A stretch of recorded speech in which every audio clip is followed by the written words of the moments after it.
And the next scouts, or the other set of scouts, Caleb and Joshua, come back and say, well, there's trouble there, but if we aim up and we get our act together, we can turn this into the promised land. Okay? It's at that point that God condemns Moses to die, and Aaron, who's the political wing, and the earth opens up and swallows up the faithless scouts. And it's the people who are led by Caleb and Joshua, who has the same name as Christ, by the way, and that's relevant. They're the ones that are led into the promised land. Okay, so what's the meaning of the story? Well, the future's always a challenge. And the moral thing to do is to evince faith and courage in the future, regardless. In some ways, it's a weird thing because it's kind of regardless of the death.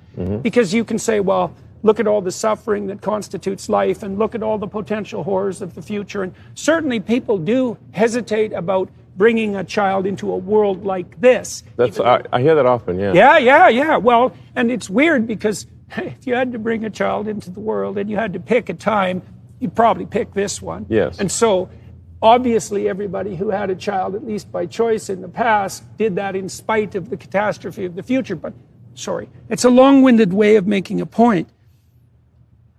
There's an ethical requirement that's associated with living in the manner that would justify your life even to yourself, to have faith and courage in the future, no matter what.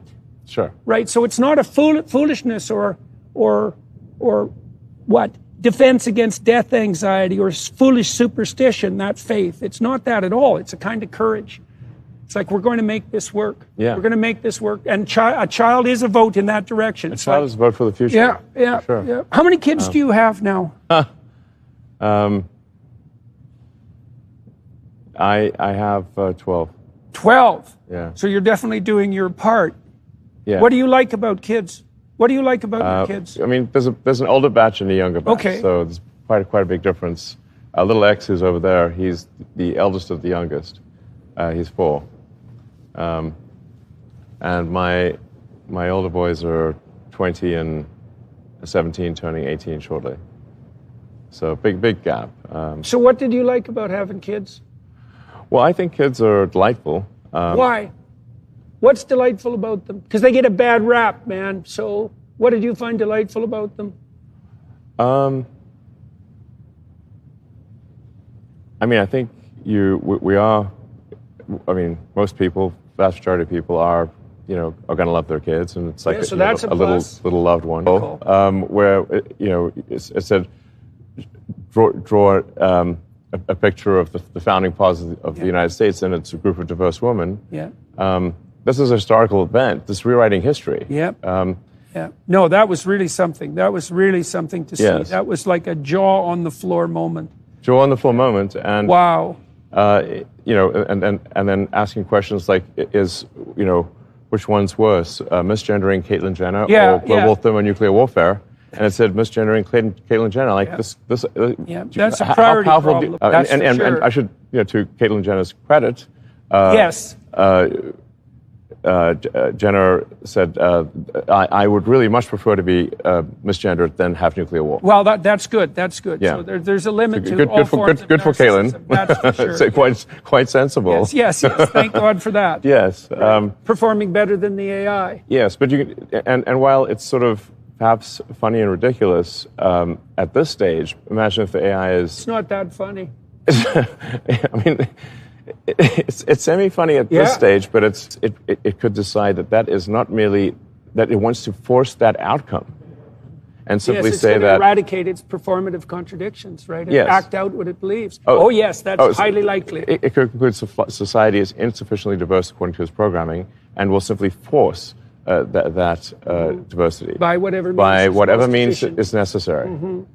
Okay, so That's good. That's good on the AI side for now. Look, I don't think you and I would make it in that scenario. No, I don't think so. I don't think so. Yeah. I want to tell everybody who's listening what a PAC is, because people don't know. It's a political action committee. Yeah.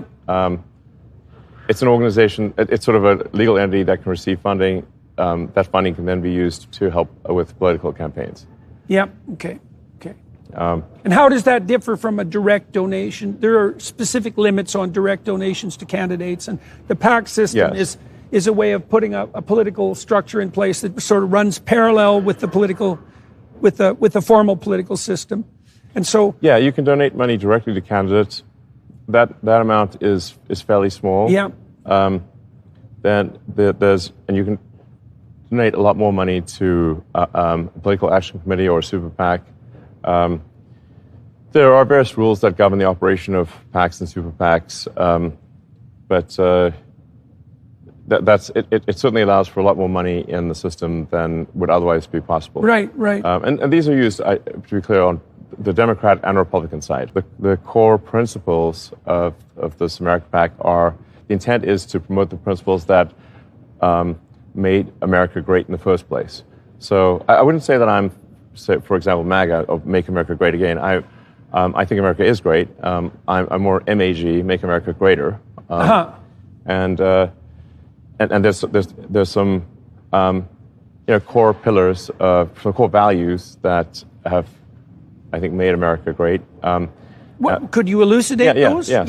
So one of them is being a meritocracy. Maybe as much of a meritocracy as possible, such that you get ahead as a function of your hard work and your skill, and nothing else. Yeah.